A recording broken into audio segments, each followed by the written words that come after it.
Hello, ladies and gentlemen, it is I, Alistair, Master of Gentleman's Combat, about to be interrupted by a cat demanding treats. Maybe not. And today I join you for a very brief rant. Why is Yoshinori Nishi cool? Why is he my favorite martial artist? Let me just tell you about the things that he has done and what we can learn, hopefully, from the man. Nishi, born 1955, trained judo under Masahiko Kimura, went to Kyokushin Karate, the ultimate truth, decided it was not that ultimate due to the lack of grappling, went to Kudo Daidojuku under Takashi Azuma.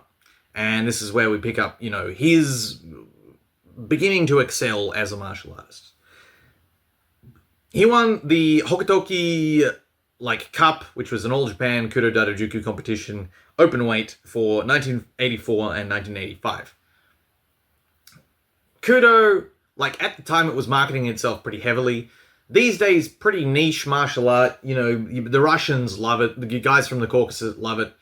You'll find just unreasonably hard dudes in, 5 clubs around the country, just in whatever country you're in, producing insane fighters that never go on to do anything because they compete exclusively in Kudo.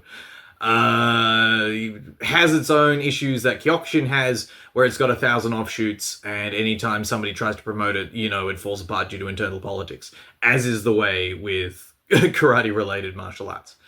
Anyway, trains under Takashi Azuma, wins those 2 World Cups, and then goes, you know what? This martial art itself, Kudo Daidojuku, not exactly what I'm looking for. I'm gonna form my own school. Wajutsu Keshikai. Keshikai produced, 3 fighters of note. One of which is the most notable. There were 4 fighters of note, maybe. Daiju Takase, the Daiju, destroyer of poor Emmanuel Yarbrough's knees. Submitter of Anderson Silva that one time. Wild. Akira Soji, also Keshikai guy. And then, the main one, the one who is the poster boy of Keshikai, was Carl Uno. And Carl Uno is just incredible.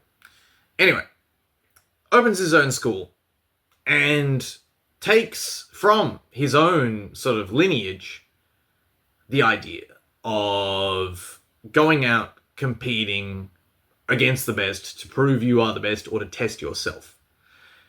Now, at no point did Nishi really prove himself to be the best fighter in the world, but he did fight some bad motherfuckers. So, in shootboxing, he fought Iwashita. Now, I don't really know much about shootboxing in the late 80s, early 90s, but I do know that Iwashita was a bad dude. Perhaps the baddest that they had. He fought Rob Carmen in kickboxing, which is wild. You ask, who's one of the best Dutch kickboxers in the world, they'll tell you Ramon Dekkers or they'll tell you Rob Carmen. Just wild that he went in there and fought that dude. Got brained, knocked out, just killed fairly quickly. Did kick sweep Carmen. Has a great photo where he's got he's hit the Zanshin over the fact that he over the kick swept Carmen. Lives off that photo to this day. However, those are 2 pretty good performances. Enters the K1, the first Towa era K1 Cup. Now, K1 was Seido Kaiken karate, and then they held this sort of first kickboxing karate tournament, which they called the K1 Cup, the Towa era Cup. It was open invite. So not only do you have guys that are, big stars in Seido Kaiken, such as Masashi Satake and Tein Ken, but you have just a whole bunch of randoms, including, but not limited to, Yoshinori Nishi. Nishi makes it through to quarter or semi-finals, one of the 2. He gets at least 1 knockout on the way up, and then meets Tein Kin, and goes a bunch of extension rounds with Tein Kin, which, so the way that the cup was judged was similar to Kyokushin Karate. You guys fight for a round. If it goes to the judges, they raise a flag for who they think wins. They split and it's a draw, or they just raise both and say it's a draw. Fight goes to the extension round. a bunch of extensions with Tei and Kin. Eventually, they give Tei and Kin the nod, and Kin goes on to lose to Satake again after a bunch of extensions in the finals. Wild. Just like, at that point, cements himself as perhaps the fourth best kickboxer in Japan at the time. That's very much up for debate, but still pretty good. After that, enters into rings. Now, I have my love of rings, and unlike a lot of the rings guys, shoots, not quite top to bottom. There's a couple of works in there. There's two with Nobuaki Kakada. There's some others, but anytime he's up against a young boy of rings, a bunch of random Dutchmen, randos from all over the world in there, shooting with them, showing off cool strikes, cool submissions, is Yoshinori Nishi. The sort of pinnacle of his achievements as martial artist, or mixed martial artist, comes in the first... how am I blanking? Oh, yeah, the first Lumex Cup. Wins the first Lumex Cup, again, up against another Seto Kaiken guy, Takeshi Tanaka, I believe was his name. Beats him in the final round by decision, but submits everybody else on the way through. Just really dominant performance through that. On the back of the rings performance, gets matched against Rickson Gracie. Living legend of Brazilian Jiu-Jitsu. He doesn't do great. Which is a shame. Gets taken down, locks up the scorpion leg lock thing, which, sometimes works, sometimes doesn't, but just gets steamrolled. But he takes that steamrolling and really focuses down on grappling in Keshikai and produces some quite good grapplers. Especially Carl Uno. But the thing is, even with that, they are all still recognizably Keshikai. They all still fight like that. He didn't go learn Brazilian Jiu-Jitsu for 10 years and come back as Brazilian Jiu-Jitsu black belt. No, he went and he sharpened up his own martial arts rather than adjusting himself. Made what he did better rather than going and learning what somebody else does. Finally, there's a great little exhibition match against Satoru Sayama in which he flying armbar Sayama, which is cool, but that's not a shoot, that's an exhibition match. Japan Extreme Challenge Valley Chudo Open, beats some random Dutch guy, student of Remco Pardo in that. And then Samurai Challenge has a weird mixed rules bout with Giant Ochai that he loses. And I think after that point he retires. That's, a general overview of the man's martial arts career. There's also in there a match against Greg Douglas, who's a sort of enigmatic figure of, early mixed fight. He was an American guy, sort of a student hanger-on of Dale Apollo Cook. Showed up on Kingdom, on some of Apollo Cook's promoted shows. Can't remember what they were called, but they were in the States. They're just mostly kickboxing and then just have a rando rings rules match on them. Showed up in Kingdom in a shoot match against Kazushi Sakuraba, loses by toe hold. Still, interesting guy just to see him in just a weird rando fight on another Seto Kaiken card. So why do I find Nishi cool? It's not just the aesthetic.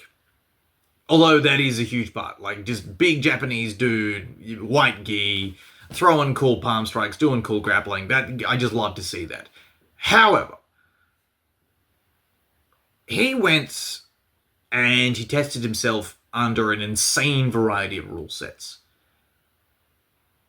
What's missing these days, and the reason that he did that was to test what he knew, what he had learned at the best in their environment.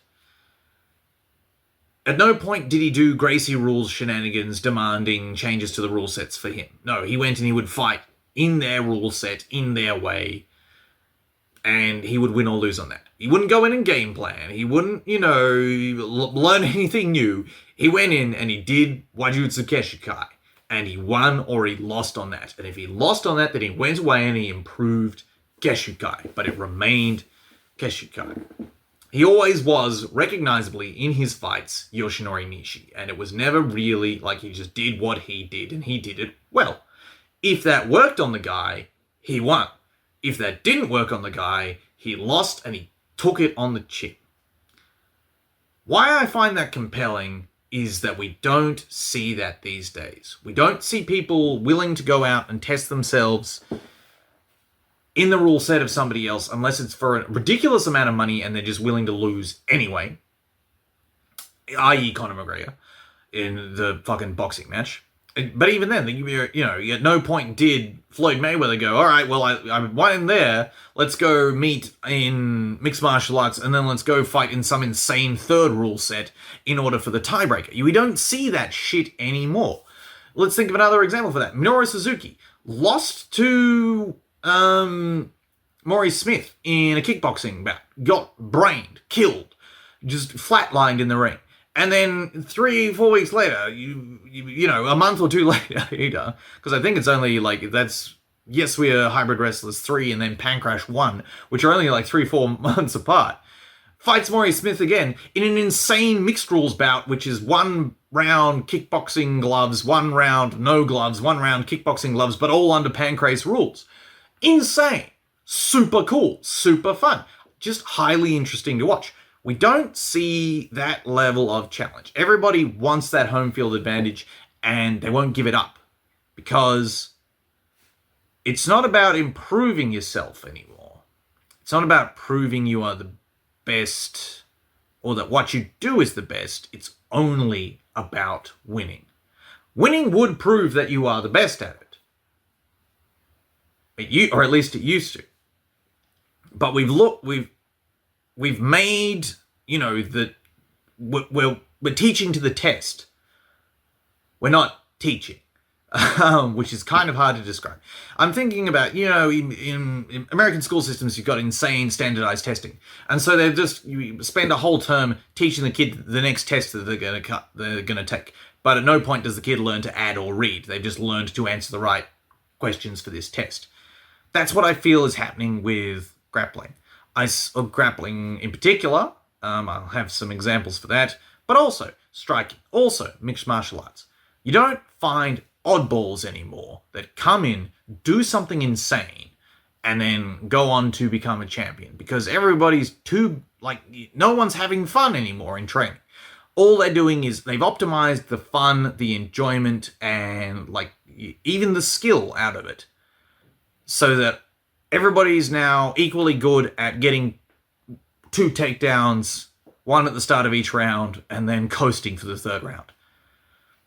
There is a lack of just insane, oddball martial artists out there to prove that their submissions are the best, or Wajutsu Keshikai is the best, or that, UWF Pro Wrestling is in fact a legitimate skill to base your martial arts career on. Highly disappointing. Highly sad to see. Just the whimsy of martial arts has been stripped out of it. Nishi is my shining example of a guy that went with what he could do, which was everything pretty good. Again, an early proto mixed martial artist. He could take down, he could submit, he could strike. None of that particularly, incredibly, but enough to have decent success in a variety of rule sets. That being said, and he went out in each match to win by Ippon. To win by total annihilation, by submission, by knockout, by a complete and secure finish. Once again, with the teaching to the test, I see this in grappling. I see guys who come out and they learn to grapple to win IBJJF matches. So they learn to get points, secure. Full stop. Even in matches that they were dominating, even in matches that they would continue to win, they get points and then they don't take the risks required to get a finish. A little personal anecdote. Not 2 years ago? Yeah, 2 years ago. I went home to Orange. I had legitimately only been training professional wrestling for 2 years at this point. I hadn't stepped on the mats more than 2 times in 24 months. And yet I went back to Orange to compete in a martial arts competition because I liked that they were bringing martial arts competitions out to my old stomping ground, to where I lived, to where I grew up, to a place that didn't have competitions come before. I wanted to support the Martial Arts Open Invitational run by Bernardo Margalesh. I wanted him, like, decent numbers in that event for him to keep coming back. So I went out to get my ass kicked. Got the fuck beat out. Oh no, I didn't do light kick at that one. I think I just did gear no gi. Yeah, I just did gear no gi at this one. And I met a guy called Pietro. Pietro, super good. He photographs their events. Purple belt now, I think. We were both blue at the time. Former judo player, like very good judo. And I felt that instantly. In the gi, threw me, put me on my ass. I think I got up once and got thrown immediately again. And then racked up points. I think I lost one of them like 14-15 nil. For 2 matches in the no-gi. You just, the full 5 minutes, dude just racked up points. Could have submitted me 500 times over and been less tired. Didn't. Just racked up points. Next match. First no-gi match. Beats me by points. Again. Second no-gi match. I catch him with a triangle. Tap him in like a minute and a half. And then, like, I look at him before the last one and I said, I tapped him now. You have to tap me back. Because I knew he could. I knew he had the ability to.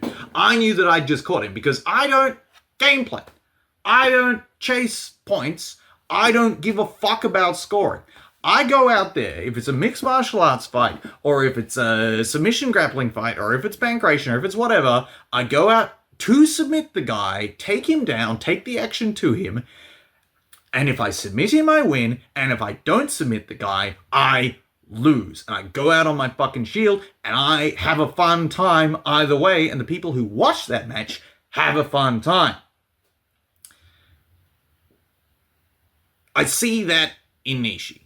I lost my arm triangle in the final one of those matches against Pietro. I think I have footage somewhere. It might have died on that one of my hard drives that died. If I have it, I'll put some of it in here. I don't like winning. Winning's nice. I love fighting. Win or lose, I love fighting. I got brained by Tennessee Atuate. Love that match. Love that fight.